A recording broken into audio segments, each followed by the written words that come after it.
So the latest Gran Turismo 7 update has been revealed. We now know all of the content coming alongside GT7's update 1.61 or the July 2025 update. Now it does include 3 vehicles. I got 2 of the predictions right and 1 of them wrong. Overall, I do think we have 2 pretty strong vehicles here overall being added, but unfortunately the horrific trend of crossovers and SUVs continue. However, before I take you through all of the content coming in GT7's update 1.61 tomorrow, I'm trying to go ahead and get this channel to 60,000 subscribers by the end of this year. So if you want to stay up to date with everything GT7 and motorsport gaming related, then well, could you feel free to leave a like, subscribe and turn your notifications on. Anyway, let's get to it. The Gran Turismo 7 July update, 3 new cars including the Ultimate R34 GTR. The following is a list of contents included with update 1.61 for Gran Turismo 7 and will be implemented on July 24th, 2025, or tomorrow. Again, very typical arriving on a Thursday. So let's look at number 1 then. 3 new cars including a popular K car and a tuned Nismo join the lineup. Now, as we can see, the first car being shown is of course the Honda N1 RS from 2022. This is pretty much as expected and obviously was one of the predictions I did get right. Now in terms of this car, I do see a lot of potential. Now I really like these sort of K cars in GT7. I think they're a staple of this series entirely, so to see more of these little kind of things added is actually really quite good.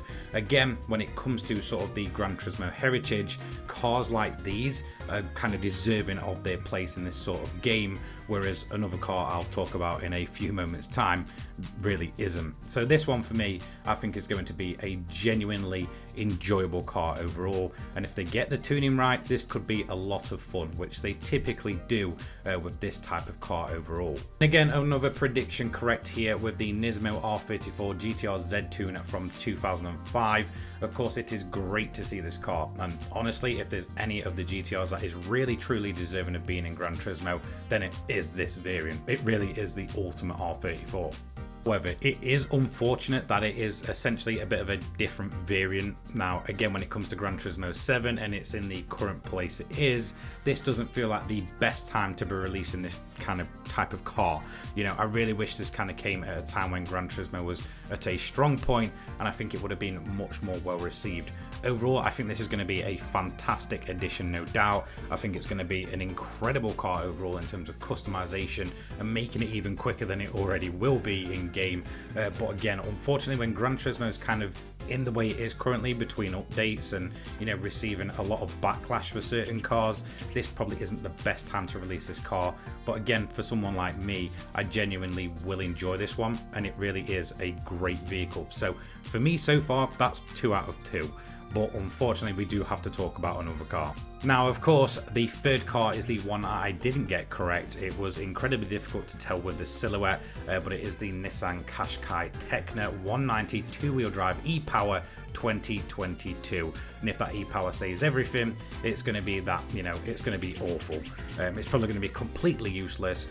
Really, this is just a Nissan Qashqai. And if you're from the UK and you hate the whole SUV crossover trend, really this is the one that started appearing first years and years ago at this point, and unfortunately here it is getting one of its most latest models in GT7, and of course carrying on that unfortunate trend of SUVs and crossovers being added to GT7. None of them interesting really. Now when it comes to this vehicle, it just seems pointless. They've all got the kind of same model years from around about 2020 I believe to 2022, so my assumption here is that they've been made for a while and they're just kind of being spat out in between updates and other kind of models getting added to the game. However, it is just unfortunate. They're genuinely terrible. A lot of the SUVs, there's been a couple that have had a bit of potential.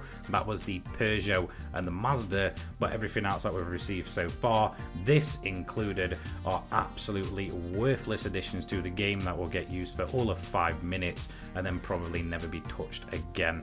But unfortunately, yes, the trend of SUVs and crossovers is continuing here. However, one that I didn't expect, and it's probably going to catch a lot of people off guard, we do get a new Anest Iwata racing livery from 2025 for the Lexus RCF GT3. Of course, this is the Igor Fraga Super GT car that is currently running in the 2025 season, and we are getting an updated livery for it. I genuinely really like this one, and for me personally, I know there's a lot of community members that make these liveries and such, but it is nice to see when Gran Turismo actually puts them in officially, and of course kind of gives it recognition. So it is nice to see, and I think it is a great looking livery. And number 3 is New World Circuit events. The following events will be added to World Circuits. We've got the Lightweight K Cup.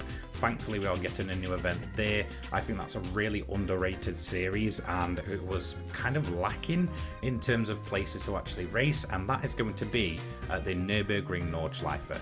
Unfortunately, it will probably only be a single lap or something like that, but if they really expanded that one, it could have been incredible, but I just doubt it. Now, the next event is a very typical one, the Japanese FF Challenge 450. That is our Alsace test course. Of course, that is the small layout, so that's finally getting some recognition again. Not many events there, if I'm totally honest, but overall that feels a little bit of a strange one, and I'm assuming that's just for the sort of cash card to be shown off. And of course, we have Race of Turbo Sports Cars, this time at Fuji, which I think is a very great track overall. Personally, I'm not the best at it, but I do genuinely enjoy it, so it's nice to see an event there. Unfortunately, there will probably only be 5 laps, and of course that is to show off the Z-Tune. Number 4, even more tracks are going to be compatible with Gran Turismo Sophie, and that is going to be High Speed Ring. This is great to see. It's a Gran Turismo original track, so getting the Sophie treatment is always good, but I never understand why it says even more tracks when it's, again, just a single inclusion. Number 5, Lone Pine will be a featured creation in Scapes. There's not much I can say on this, really, who cares? Again, there's been a few really good Scapes in the past, but this is just a very kind of copy-paste one. I get maybe people that are around this location might enjoy it, but apart from that, I don't think many people are going to be too excited to see that Lone Pine as being added, but who knows, maybe I'm wrong in that one.